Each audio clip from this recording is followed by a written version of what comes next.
Shelley propped herself up on her elbow to watch his naked body walk into the bathroom. Frankly, his perfectly pumped-up muscles and elastic buttocks were really worthy of attention. Broad shoulders covered with well-developed muscles, long legs with strong calves, the narrow waist seemed too small to support his powerful top. He seemed to feel her gaze because he turned around and winked at her. She responded with a smile as the door closed and the sound of the shower wafted into the room. She rolled onto her stomach and thought about the feelings that were just beginning to fade. It all seemed like a dream that she had just experienced.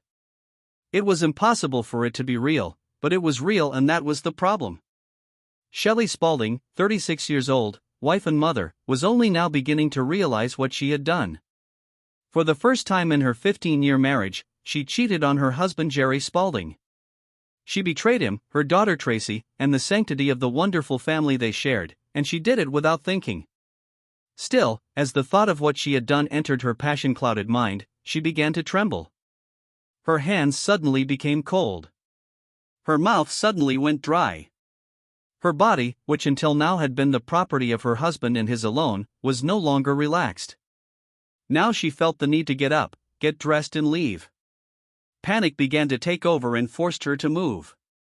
She slid off the bed, frantically searched for her underwear and put them on, then the same with the skirt and blouse, and finally with the shoes. She stood up, searched and found her purse and jacket. She grabbed them, rushed to the door and pulled it open just as the sound of the shower stopped. She walked out and closed the door without making a sound that could attract his attention. She quickly walked down the hallway and up the steps to the first floor and into the lobby. She looked around carefully and saw no one. She walked through the door and stepped forward, not looking left or right. She got into a taxi, which took her back to her car, and then drove away. The dark blue Cadillac Escalade that Jerry had bought her for her 15th wedding anniversary drove her in soft, luxurious silence to the large house on Scotland Drive in the very wealthy section of Scottsdale, Arizona, which was her home. She pulled into the driveway, waited for the garage door to open and pulled inside. She turned off the ignition and sat down, letting her heart stop beating and the sweat dry on her face. The tick, tick, tick of the cooling engine broke the silence but did not ease the pain in my stomach. She felt bad, a twisting pain shot through her stomach. She sat still, waiting for it to pass so she could regain some sense of control. She got out of the car and went inside to find the house quiet and empty. Her daughter Tracy wasn't home yet because she had cheerleading practice that evening. Jerry was not supposed to return home until the day after tomorrow. Both facts were known to her when she agreed to meet Reed Cunningham at the hotel that afternoon. She knew that no one was waiting for her and there was no one to lie to. She was free to do just that, betray everyone who trusted her. Shelley walked into the large, open great room and sank into one of the soft leather chairs facing the fireplace that took up the entire south wall. The stone-clad wall rose 2 stories and disappeared into a beamed and vaulted ceiling 20 feet high. This appeared as one of the articles in a recent issue of House Beautiful. Their home was considered one of the most beautiful in Scottsdale. The architecture was praised as innovative and inspiring. However, none of this registered in her mind as she stared at the now dark 90-inch flat-screen TV located in the center of the entertainment center on either side of the fireplace. Shelley worked as a secretary for Walter Kincaid, a candidate for the U.S. Senate from Arizona. She had been volunteering to nominate him for the past 5 months, and 2 months ago, she met Reed Cunningham at one of the many fundraising events she held. He was very charming, very handsome, and did not hide the fact that he wanted to seduce her. She knew it, found it funny at first, and then found it stimulating. She couldn't answer why, and it bothered her. His visits became more and more frequent, his attention to her became more open and persistent, and she reciprocated all this. At his word, upheavals began in her stomach. A smile or a glance made her temperature rise. She had never felt this way before, not even with her husband. She should have stopped it as soon as she felt the desire increase, but she didn't. Her obsession with Reed Cunningham began to grow and become all-consuming. When she was at home, she thought about him. As she lay in bed with her husband, she thought about Reed. And the most amazing thing is that her feelings for Jerry, her husband, have changed. She became irritable with him. The thought of making love to him suddenly became disgusting. The man she loved, and who had been her only person for most of her adult life, suddenly became a stranger to her. She barely recognized him when she looked at him. Instead of the love she should have felt, she only felt an emptiness that only Reed could fill. All she knew was that she was dangerously close to agreeing to his offer to meet him outside of the campaign. This danger came true today when she said yes. What happened today was still a mystery to her. She was answering the phone when he entered. She smiled at him, and he came over to talk to her after speaking briefly with a few of the PR staff. She took a break, and they went outside to get some fresh air. Reed did his usual thing, running his hand through her hair and touching her cheek, and for some reason something inside her turned and she couldn't say no anymore. She followed him into his car and back to his hotel. Once in his room, she forgot about Jerry and Tracy as his hands began to work miracles. They met several more times the day before she got up, got dressed and went home. It was almost 5:30 when the slam of the door brought her back to the present, which meant Tracy was home. She sighed, rose from her chair and became a mother again.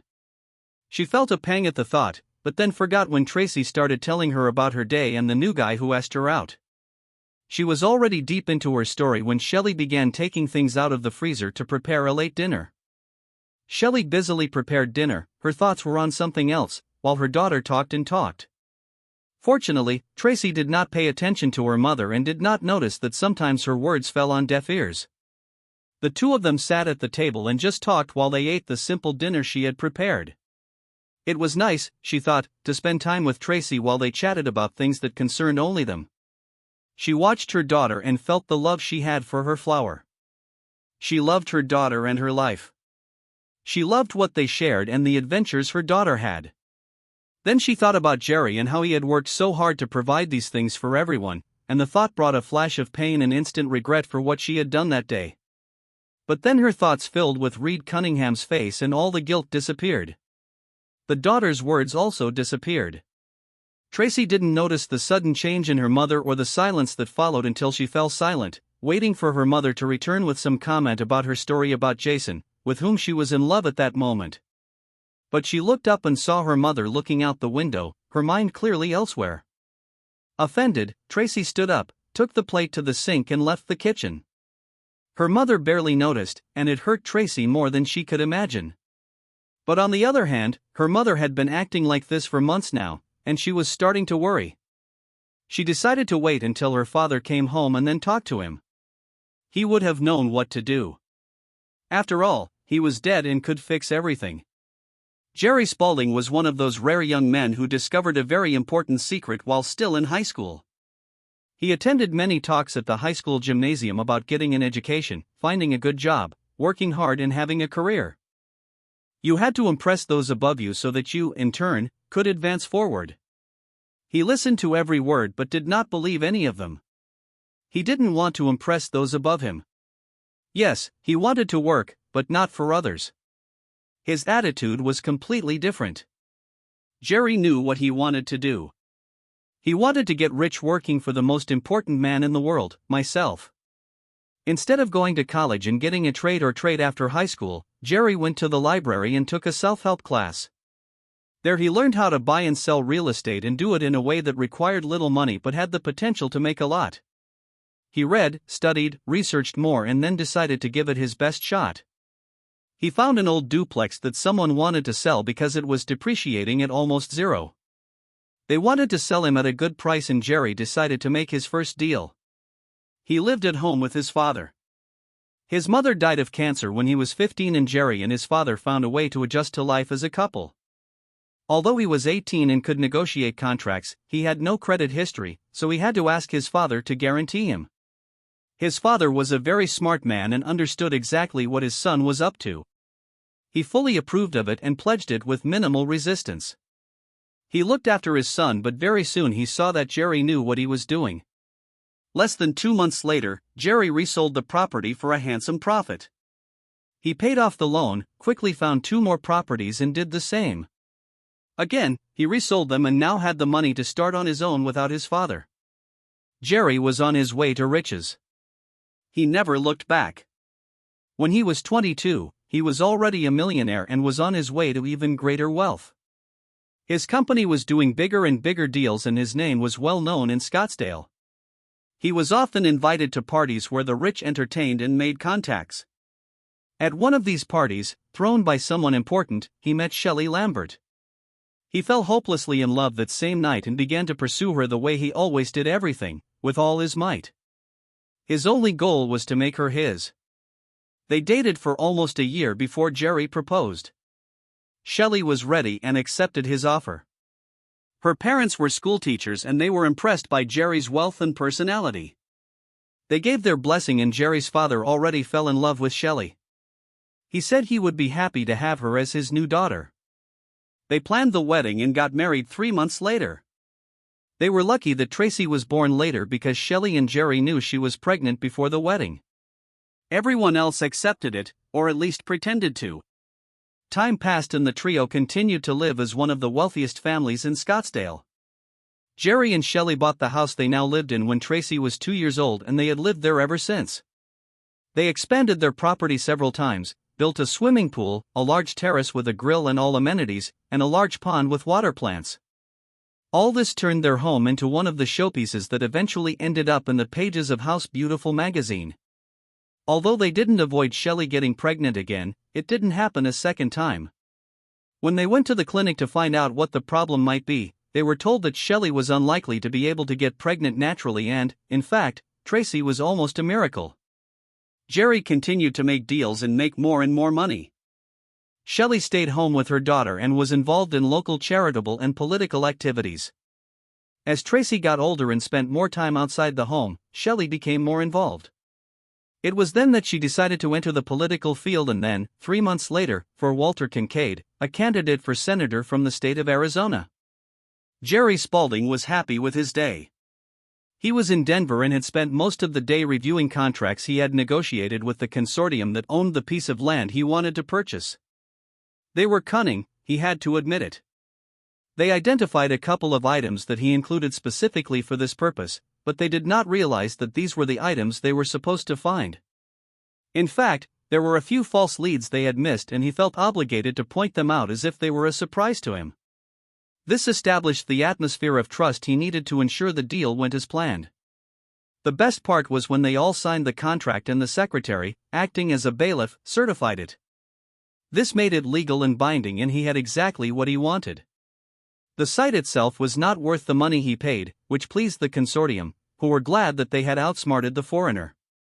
Jerry left that impression on them as he took his copies and left. He knew what they didn't, that the site was in the direct path of an expansion that the world's largest automaker was planning to do right here in their city. He now owned the most important site in their expansion plans and knew how to get exactly the amount he wanted for it. Returning to his room in a rented limousine, Jerry calculated that he was on the verge of receiving a large sum from the sale of this land. Once expenses are covered, his investors are paid off. He could easily net $2 million and possibly more, and this could happen in as little as a month. This will anger the locals and please him enormously, and it will make Shelley very happy too. He thought that such an event should bring her out of the gloomy mood she had been in lately. What it was, he had no idea. He tried to mention it several times, but she refused to react, saying that it was just his imagination. They hadn't made love together in almost 6 weeks. Oh yes, they had sex on 2 occasions when he insisted on it, but it was not love. It was just sex. She allowed him to do this, trying to hide her disinterest. He was angry enough to just have sex, caring only about himself. She didn't complain and pretended to care about keeping him happy, but he knew better. The limo stopped, let him out, and he told the driver he was done with the ride. He tipped the driver $100 and made sure he knew his name by giving him his business card. He knew that he would return, and he liked to leave behind satisfied people who could be useful to him in the future. He walked into the lobby of the only hotel in this small town and checked with the front desk to see if there had been any calls. They weren't there, and that saddened him, but he didn't expect her to answer his calls. She hasn't bothered herself lately. Once in the room, Jerry began making his obligatory calls. He called his partners to let them know the deal was done and accepted their praise. They were money guys, and once upon a time he needed them more than they needed him. Now things were different. In order to continue to do business with him and make good money from it, they had to buy shares in his corporation, a corporation that he founded himself and which specialized in real estate, but not that related to housing or even business. Jerry bought and sold plots of land that had the potential for huge profits. He was good at this and had an uncanny ability to sense which areas would be in demand and which would fail. Over the course of a few years, he made a small fortune and turned it into even greater profits. His partners were no longer involved in what he was doing, but he still kept them in the loop and offered them opportunities to get involved in some big deals. He thought it was good business practice to maintain a good relationship with them and spread the risks over large projects. It was good for all of them, and they continued to spend big money when he said it was in their best interest. Jerry made a lot of money over the years and used it to buy the house and large plot of land that Shelley loved so much. He bought her everything she wanted, and she wanted a lot. New car, jewelry, nice clothes, everything she wanted, he gave her. He loved her with all his heart, and buying these things for her gave him pleasure, and he thought that she reciprocated his feelings, especially when they had Tracy. She was their pride and joy, but Shelley didn't want to put in the effort required to have another child. This disappointed him, but he acquiesced, as he did with everything else she wanted. After he took care of his partners, he called home. He waited for the phone to ring and was only slightly disappointed when it was Tracy on the other end and not Shelley. "Hi Tracy, it's Dad. What's happening? I expected to hear from your mother, but there were no calls. Is there something wrong?" "It's okay, Dad. Mom just behaves the way she has in recent months. We were talking at dinner today, and she was just lost in her thoughts. I don't know what's wrong, but it really bothers me. I just want you to come home and everything will go back to how it was before." "Where is she now? Can she answer the phone?" "She's in her room. She went there after dinner and never came down again. She's acting strange, Dad. Just come home, please. I'm leaving tomorrow morning and will be home early in the afternoon. Don't tell her I'll arrive a day early. I'll surprise her. I'll do it for both of us. How about this?" "Sounds good. Okay, I won't say anything. By the way, I'll be back late tomorrow. We have a competition and it won't end until 7. See you later. Love you." Jerry hung up the phone, mulling over what his daughter had said, and was surprised that she had noticed the change as well. He packed his things and prepared to fly out the next morning. He wanted to return home as soon as possible. Perhaps he can begin to correct the situation and figure out what the problem is. It was still early morning when he arrived at his office in downtown Scottsdale after a short flight. He checked in with his secretary and received his notes. He looked through them, stopping at one that caught his attention. It was from Nikki Prescott, a good friend of his. Her husband was one of the few people he relied on early in his career. His death in an accident 3 years ago was a great loss to him, and he maintained his friendship with Nikki. He cleared his desk and then picked up the phone to call her. When she responded, he spoke calmly to her for a few minutes, updating each other on current events, and then asked how he could help her. Her answer surprised and confused him. "Listen Jerry, you know I love you to death and I really like Shelley. But I have to tell you that I'm worried. There's something going on between Shelley and this man, Reed Cunningham. He's a major donor to Walt's campaign and has a pretty shady past. I was at headquarters and saw them together. There's something going on there and it's not good." Jerry listened, the words causing a sinking feeling in his stomach. He knew that she also supported Walter Kincaid, the very man his wife worked for. These words, coming at a time when both he and his daughter noticed that something strange was happening to Shelley, were too much to be just a coincidence. "What did you see, Nikki? Is there something inappropriate?" Hoping she would say no, he waited. "Well, yesterday they left together without saying a word to anyone. They left in his car and her car was still in the parking lot an hour later, and today they are both gone." She had never missed a Thursday before. "Walt always discusses the next week's plan on Thursdays, so none of us want to miss out. Sounds pretty bad, doesn't it? I guess I'll have to look into this. I'm sorry I had to tell you this, Jerry, but I care about you very much. You and Tracy don't deserve this. You have always been there for me, and I want to return the same. I pray it turns out to be nothing." They talked for a few more minutes before Jerry hung up. It took all of his self-control not to hang up the phone and drive home to confront his wife. But he knew that he must first devise a plan to find out the truth. Direct confrontation was not the best course of action, especially with a cheating wife. She would lie to cover up her actions and have no problem doing so. He needed proof, if there was any. Shelley woke up at the usual time and made sure Tracy was up and getting ready for school. She had gone to bed very early last night, her thoughts a tangled mess intertwined between her husband and Reed Cunningham. She couldn't stop her mind from flashing back to the afternoon with Reed. She knew it was wrong and her guilt was strong, but when she remembered his eyes, his lips, that magnificent muscular figure, the guilt receded into the background and her thoughts about Jerry faded. However, then she would remember her husband and the guilt would arise again. He was the man she loved, there was no doubt about it. Jerry was her rock, her love and her future. He was her husband and Tracy's father and nothing was going to change that. And she did worry that her actions might jeopardize their marriage, but she wasn't sure why she couldn't stop thinking about Reed. What was it about him that attracted her thoughts? Tracy was in a bad mood this morning when she put 2 slices of bread in the toaster, poured herself a glass of chocolate milk, buttered the toast and sprinkled it liberally with cinnamon and sugar. She sat gloomily at the table and ate, not reacting to her mother's attempts to talk. Shelley tried several times to start a conversation, but eventually gave up. Her daughter's despair did not cause her alarm.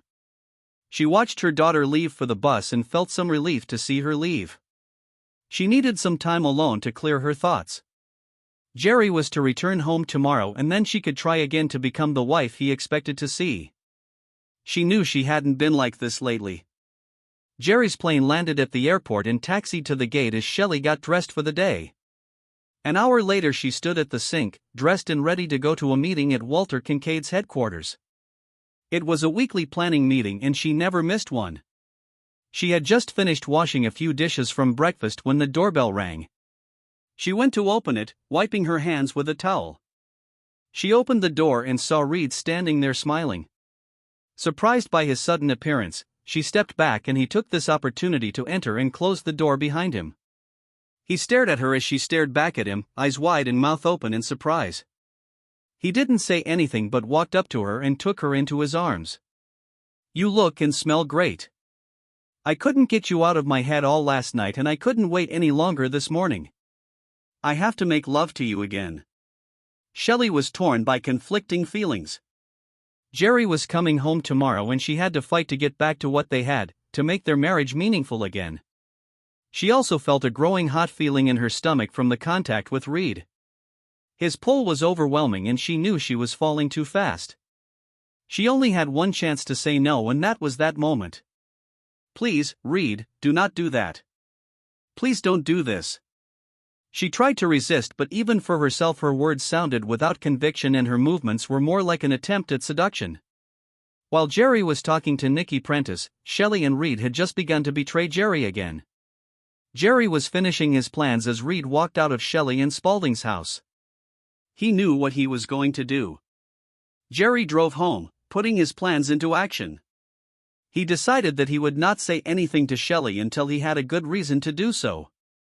He remembered his promise to his daughter and bought flowers and Chinese food for dinner. This was enough to calm her down.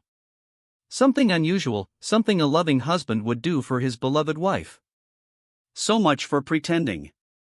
Shelley was home and sitting on the back porch, holding a cold drink in one hand and a magazine in the other. Jerry stood at the window, watching her. He still found her beautiful, almost more than when he married her. She had long blonde hair, worn straight, with short bangs and pulled back behind one ear. Her eyes were that light shade of blue that he found stunning. She gained a little weight, but it only benefited her. Her curves were quite impressive and he noticed it. He reflected on their lives up to this point and he had no idea why it had started to change so dramatically in such a short time. Until the last 3 months, their life had been normal, often predictable, but sometimes spontaneous and always fun. Tracy was the joy of their lives and both took part in her activities whenever possible. Jerry worked a lot, but was always home on weekends and most evenings.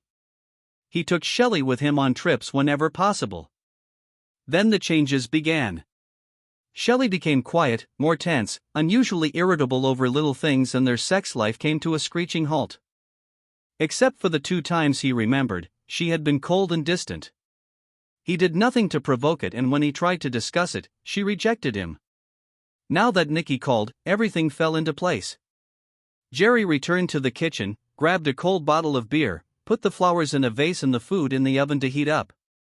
It could wait until Tracy got home. He took another look at Shelley sitting alone on the porch and decided he should let her know he was home. He walked out of the door, slamming it. She turned and looked at him in surprise. He thought he saw a flicker of disappointment in her eyes, but he could be wrong. "Hi, dear. What are you doing? I thought you would only arrive tomorrow." "Oh, don't be upset. It's me. I'm just surprised. Glad you're home. Are you hungry?" "Not yet. I stopped for Chinese food on the way and put it in the oven. I can wait for dinner." "It's very nice of you. Tracy will be glad to see you. She felt lonely yesterday. I don't know why, but I noticed it. Maybe you can talk to her, cheer her up." "Maybe. Let's see." As he said this, he watched as Shelley's attention turned back to the magazine, and he knew his suspicions were confirmed. She was thinking about someone else, not him. The love he usually saw in her eyes when he came home was gone, replaced by indifference. The thought hit him right then, and he almost choked on the pain it caused his heart. Nothing physical could cause such pain. He turned and went back inside before Shelley saw tears begin to form in his eyes.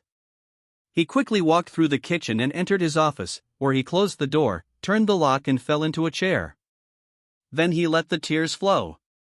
Shelley had similar thoughts as Jerry stood there. She searched for the feeling of relief and happiness that he was home, but the only thoughts that came were of her and Reed earlier in the morning in bed, having sex. She felt a warmth rise to her face and looked down at the magazine in her hands before Jerry could see it. She was ashamed of her thoughts, but could not stop them. She was obsessed with Reed, and nothing she did made her stop thinking about him and their time together. All she could think about was the next meeting, and she was sure that she would. They got through the evening and the next day without letting each other know there was a problem. Jerry was silent and withdrawn, and Shelley distanced herself and showed no interest in either her husband or daughter. Bedtime was typical. Shelley was up first, already asleep when Jerry got up.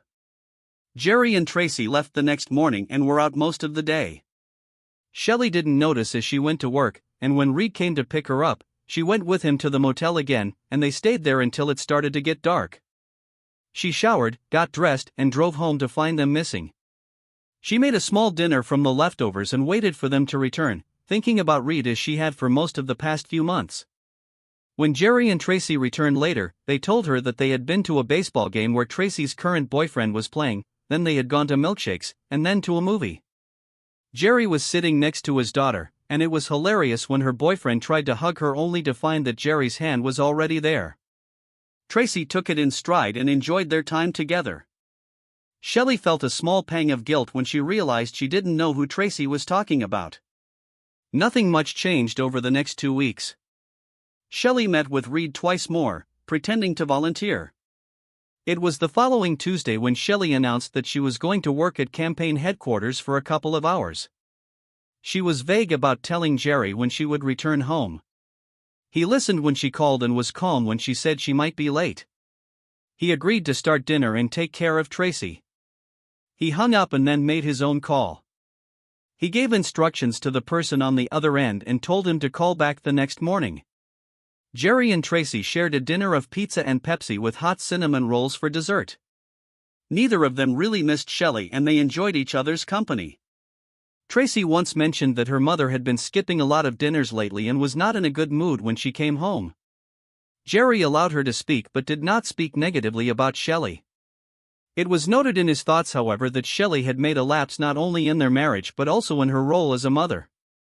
Tracy was probably on the phone with Josh, her boyfriend, in her room, and Jerry was sitting, half asleep, in his chair when Shelley returned home. Jerry noted indifferently that she returned after 7, much later than the campaign usually worked. He didn't say anything when she called to tell him she was back, and he wasn't even surprised when she went upstairs and turned on the shower. He lowered his head to his chest and gave vent to his last tears. He knew it was over and the pain was back, just as sharp as the first time. Until recently he maintained a faint hope that he was wrong and that Nikki was wrong. He prayed for himself and Tracy that it was just a misunderstanding, that she still valued their marriage as sacred. He had prayed that it would be so, but now he was sure that it was all a lie. The reports were convincing. She lived a lie and her promises were empty words. He controlled his anger and pushed it aside with the control he always prided himself on. He made a fortune for them, created a home for them, and gave them everything he could. He gave as much of himself as he could and stayed true to his promises to both. His promise to Shelley remained unbroken and he was proud of it. The temptations and promises of others to make him happy were rejected. He had everything he wanted and needed at home. His wife and daughter were his life. Tracy would get the best he could offer to start her life. Her education was paid for, everything she needed so she could spend her time where it was needed. He will make her wedding, when it comes, a joyful one for her, and he will make sure that she and the man she chooses get off to a good start in their lives together. This was a lot he could give her no matter what happened to him and his life. He did everything he could to make sure his promises to Tracy were kept. He was proud of this. Jerry spent the night in his office, got up early and went to the office. He signed the final transaction documents in Denver and made sure they were properly recorded. He planned to transfer this plot as early as next month and earn $2 million from it. The people who wanted the land were Asians, and he made sure that both of those millions that would be his share would go directly into his Swiss bank account, which already contained funds from previous transactions with foreign clients. Neither Shelley nor the U.S. government knew about that money, as it never came in or out of the S. The remaining amount will be duly noted and deposited in the corporation's cash register. No problems were expected with the government. As he was finishing the paperwork, the call he had been waiting for arrived. As he listened, the lump in his throat grew larger and almost made him choke from the bitterness that was building inside. He took notes, purred when necessary, and hung up with orders for the courier to bring the final report with photographs. Now he had the evidence he needed and he had the information he needed. He knew who, where and when, and this was not a one-time incident. According to his contact, this happened at least 5 times. That was enough. Do not need any more. One time was enough to break the promise forever. Reed Cunningham owned his own company. Cunningham Cabinets and Counters was a small but very prestigious company that provided custom designs for kitchen and bathroom cabinets and countertops and handled the entire construction and installation process for those who could afford only the best. His company didn't even start for less than $100,000. Most of their works were much more expensive and only the richest could afford them. He was in demand by those who wanted to make an impression. It was also rumored that those who wanted better in other areas could count on him to supply it. Several wealthy matrons had nothing but praise for his abilities. Jerry noted this and other things as well. Although he wanted to hurt Reed Cunningham, he didn't want to hurt a lot of innocent people on top of it. Therefore, since his employees were not at fault, the destruction of the company was ruled out, but Reed was still in the game. His family will suffer, but it will be on his conscience, not Jerry's. Jerry's family would have suffered too, but neither Shelley nor Reed cared about that, right? The fact that Reed was married and had 2 daughters under the age of 5 was his only weakness. The report mentioned that Reed was very attached to his wife and daughters. In his anger, Jerry viewed this weakness as vulnerability. He made complete copies of everything he had, including photographs that clearly showed the 2 of them together. The photo had made him sick the first time he looked at it, and he still felt a twinge of pain when he copied it for Reed's wife. Well, so be it. Reed and Shelley arranged everything themselves. Let them both be responsible for this. The Jerrys were no longer interested in each other. The next 2 days were full of activities. Jerry closed all his active credit cards, closed all joint accounts, withdrawing exactly half from each of them. He made sure that most of his assets were in corporate accounts that were not jointly owned, and then took all of her jewelry from safe deposit boxes. He went to a jeweler he knew and appraised it all, obtaining a certified certificate of the amount. He sold the jewelry and left half the cash in her account. His lawyer made sure that he knew he would have to pay alimony, but he accepted it as the cost of the divorce. Her betrayal will cost him money, but she and Reed will also pay a heavy price. He stopped at the lawyer's office, signed the divorce papers, and asked that she be notified at home tomorrow at 12:15. Last but not least, he arranged for a copy of the report and photographs to be delivered to Reed Cunningham's wife for her personal acceptance at 11 o'clock tomorrow morning. He spent the last night of his marriage at home with his wife and daughter, not knowing what would happen the next day. Jerry wanted to spare Tracy the pain of divorce, but he had no way to do it. He intended to take her aside as soon as possible and tell her the truth. That was all he could do. Interestingly, Shelley tried to be friendly that evening. She tried to strike up a conversation with Tracy, but Tracy seemed reluctant to let her in. Jerry watched with amusement as Shelley began to get irritated. He was even more amused when Shelley started asking him about his work and what he had been up to lately. Jerry almost laughed out loud when she did this. She never asked about his work. Never in the entire time they were married. He finally laughed and she got angry at him. He tried to become serious, but to no avail. He eventually stood up and walked out onto the patio, still laughing. He stayed outside until he could pull himself together and then returned inside to find Tracy gone to her room. He sat down and prepared to spend another night downstairs when Shelley spoke. She seemed angry and he suspected that she was about to do something that she thought would hurt him. Well, let him try. She didn't know what he was going to do tomorrow and that he was no longer interested in her plans. I want to go to headquarters tomorrow. They need someone to answer phones and take messages. You do not mind, do you? I know it's Saturday and I don't feel like going on the weekend, but they really need my help. Jerry almost laughed at that. He knew who really wanted her.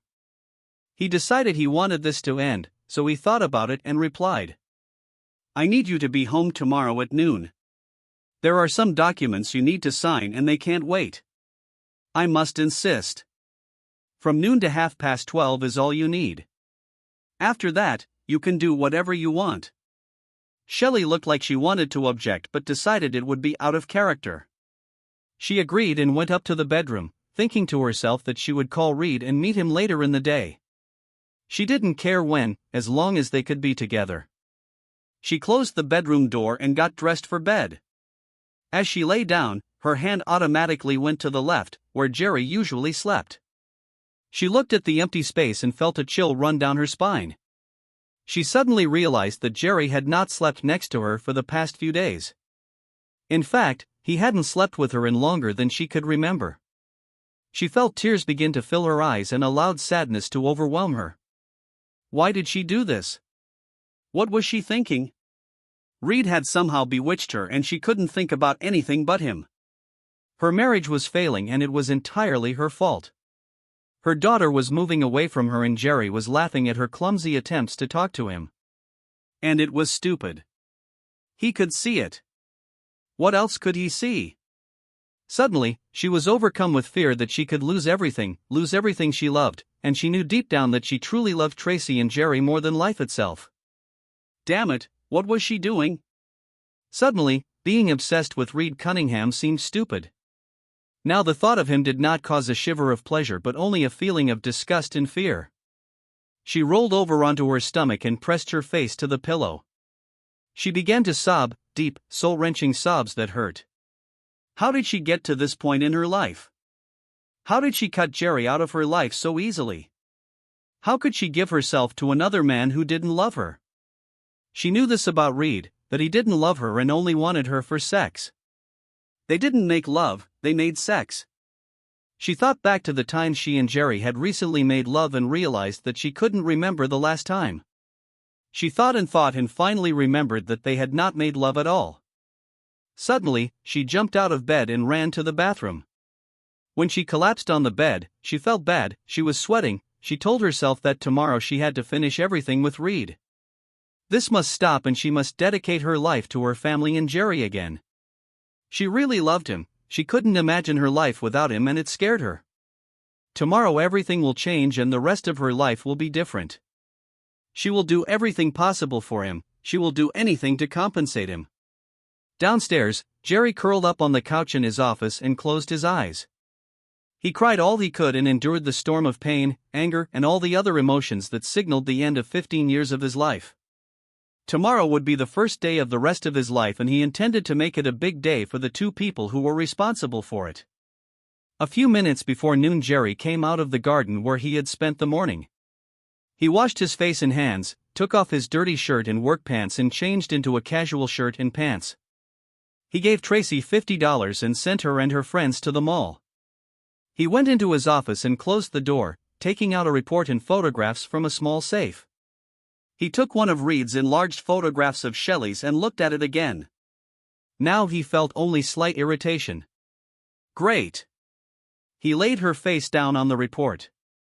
He was ready. At exactly noon Jerry opened his office door and called Shelley inside. She arrived almost immediately with a smile and sat down on the chair in front of his desk. This was where she sat when he wanted her to sign the documents. He closed the door and walked around the table.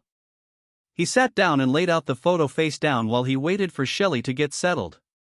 She smiled at him and raised her pen. Okay, I'm ready. What do you want me to sign? Nothing yet. I want to show you something and listen to your comments. The documents you need to sign will be delivered at 12:15, so we have time. At that moment the phone rang and Jerry picked it up. He listened for a second and hung up. It rang again and Jerry picked up again. He listened, smiled, and looked at Shelley. Do you want to talk to Reed Cunningham? He's very upset and wants to talk to you. Shelley's face turned pale and she jerked her head to the side. She seemed very nervous as she answered. No, I don't want to talk to him. Tell him no. Just hang up. Sorry, Mr. Carros Cunningham. She doesn't want to talk to you at the moment. Perhaps she will see you later. Goodbye. The phone rang again, but this time Jerry let it ring. He looked at Shelley and was pleased to see her panic growing. He decided to give her a break, so he unplugged the phone cord to stop the ringing. Shelley wasn't smiling anymore. She looked at Jerry and asked, why the delay? You know, I wanted to volunteer today. Why can't we do it now so I can get there? Shelley wondered why he called her at home. It was crazy on his part. She needed to do this and find out what was going on. She didn't know that Jerry was going to answer that question for her. Jerry pulled the photograph toward him, holding it up so that he could see it and Shelley could only see the back. He looked at her again, felt nothing and smiled to himself. He could do it.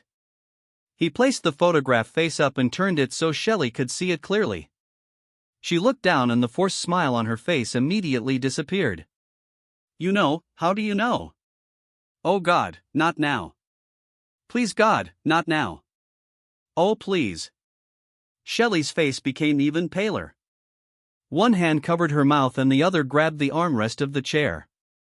She seemed to sway back and forth and Jerry was afraid she might faint.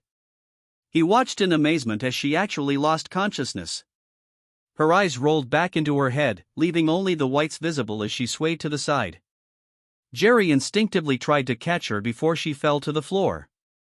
He didn't have time, but he picked her up and put the chair back in an upright position. Jerry went and got a glass of water. He returned to the office to see Shelley still unconscious. This bothered Jerry mainly because he wanted her to be conscious when the divorce papers were delivered to her. He didn't feel sympathy for her now. One of the papers was a restraining order prohibiting her from staying in the house and he wanted to make sure she read it. It took some time and effort, but a picture was worth 1,000 words and the judge was convinced. Jerry thought for a moment and finally, shrugging his shoulders, walked over to a chair and unceremoniously poured a glass of water over Shelley's head. She shuddered, choked, and came to her senses. She shook her head and wiped her face. She looked down at the photo and began to cry again. Jerry, please, let me explain how sorry I am. Please, Jerry, let me talk to you. I was crazy. This must be it. Jerry, please let me explain. Jerry was pleased that she had come to her senses and sat down at the table again. He pulled out a few more photographs, all regular size, and threw them at her as she begged him. She barely glanced at them before she pushed them away. Take them away. They don't mean anything. Read means nothing. It's over, Jerry. It's finished. I'll never see him again. Never. Jerry then interrupted her. He had no patience to listen to her lies and empty promises. Her actions spoke very clearly and the meaning was clear. There are a few things I want to tell you, Shelley. It's all written down so you don't have to remember it, but here they are. First, I closed all of our joint accounts. Now they are only in your name and only half of what was there is there. Secondly, I appreciated the jewelry. Most of them I bought for you as a gift and as a symbol of my love for you and our daughter. My love for you is now dead, and since I bought them for you, I decided to sell them. I left half of this value in your accounts. The meaning in jewelry has died and the jewelry itself now means nothing. Thirdly, I made sure that all the money that belongs to the corporation is in corporate accounts that you cannot reach. And finally, at 12:15 the documents will arrive for you to sign. I'm going to divorce you, Shelley. There's no question about it. I don't care what you say or do. I don't want you in my life anymore. You are a liar and an adulteress and I want you to leave. Oh please, Jerry, don't say that. I regret it. I'm really sorry and I made a mistake. I know that and I was going to finish it today. I was wrong and I understand it. It's over, Jerry, and I want to come back to you. You must forgive me. Please, Jerry, don't do this. I realized what I did. At that moment the doorbell rang and Jerry stood up. He walked around the table to take Shelley's hand and lift her out of her chair. She resisted, so he half led, half dragged her to the door. He held her while he opened the door for the courier. The young man standing there looked at Shelley and asked in a clear voice, "Are you Mrs. Shelley Spaulding?" Shelley nodded, refusing to look at him. He reached out, took her hand and placed the envelope in it. You have been handed it. Without another word, he turned around and walked down the sidewalk. Jerry led Shelley back to the office and made her sit down again. She was too stunned to do anything other than follow Jerry's instructions. Jerry walked around the table and sat down again. There are a few more things I need to say. I made a copy of this report and photographs of you two and delivered them to Tina Cunningham's wife this morning. She now has the same information about her husband that I showed you. These phone calls were from your lover, Reed Cunningham, and he wanted to talk to you, probably to ask why I did what I did. Jerry laughed loudly, saying people like him never understand how those they betrayed can be angry enough to take revenge. Shelley looked at him in horror. You didn't do it. How could you do this to him? How could you be so cruel? He has little daughters at home. Jerry responded with rage at her words. Her words were crazy. How could he? How could he be so cruel? Madness. Cruel. What the hell is wrong with you, Shelley? You are both married to other people, but that doesn't stop you from having fun with each other, breaking vows and ruining marriages. Now you want to blame me and leave him unharmed. What the hell did I do to you to make you want to do this? Did you just want to destroy me? Is this all you were thinking about? Did you and Reed want to destroy me, destroy my marriage and my daughter's home? Is this your sick idea of some kind of imaginary justice? Jerry, no, this was never my intention. We never wanted you or his wife to find out. Never. You and Tracy should never have known about my betrayal. Never. And I never meant to hurt you. You were never supposed to find out and then you wouldn't get hurt. Never. Never. Jerry interrupted her denials. Bad for your lover. Now he's in a deep hole just like you. I hope it was worth it, Shelley. I tried to give you everything and I loved you with all my heart and I never stopped. Not until you stop it yourself. I have been patient these past months, waiting for you to return to us, But you have gone further and further. You chose him over us. Now you got what you wanted. You gave us away. That's not what I did. I didn't want this. I never fully thought about it. Jerry, please don't reject me. Please, Jerry, please. The paperwork you received contains a restraining order prohibiting you from staying here in the house. You have 12 hours to pack your things and leave. And don't worry, I'm going to tell Tracy exactly what you did, and I don't know what she'll decide to do with you. She is old enough to decide for herself who she wants to live with. It will be her choice. But I'll tell her. This is what I promise. Shelley seemed to shrink inside herself. She sat in a chair, defeated and humiliated.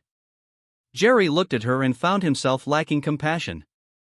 He felt dead inside when he looked at her, and it scared him. He told himself that he would be fine once she left. He hoped it was true. Shelley, I will be gone for a while and I expect you to leave before I return. Tracy will be taken care of, so don't worry about her as if you cared about her at all. With your behavior, it was clear that you forgot about her as well as about me and our promises. My lawyer's name is on the package you received. Find yourself a good lawyer and let them sort it out. You should be in a pretty good financial position since this is a community property state. Don't expect much. There will be alimony and I'm not going to argue with that, but I planned my actions when I found out about you. Since you betrayed me, I wanted to make sure that I betrayed you in return. This was the only thing I did in recent months. Congratulations, you got what you deserve. We have nothing else worth talking about except goodbye. Jerry stood up, took off his wedding ring and threw it on the floor in front of her. He kept his side of their agreement, and that was something he was proud of. He never betrayed her in any way and did everything possible to provide for her and love her, making their home safe and comfortable. She betrayed him. Jerry walked out of the house and into a future that Shelley was no longer a part of. The consequences can be cruel. Subscribe to our channel so that your love doesn't cheat on you, and go ahead and listen to the next story because this story is nothing compared to the next one. If you're under 18, don't even think, click to the next one.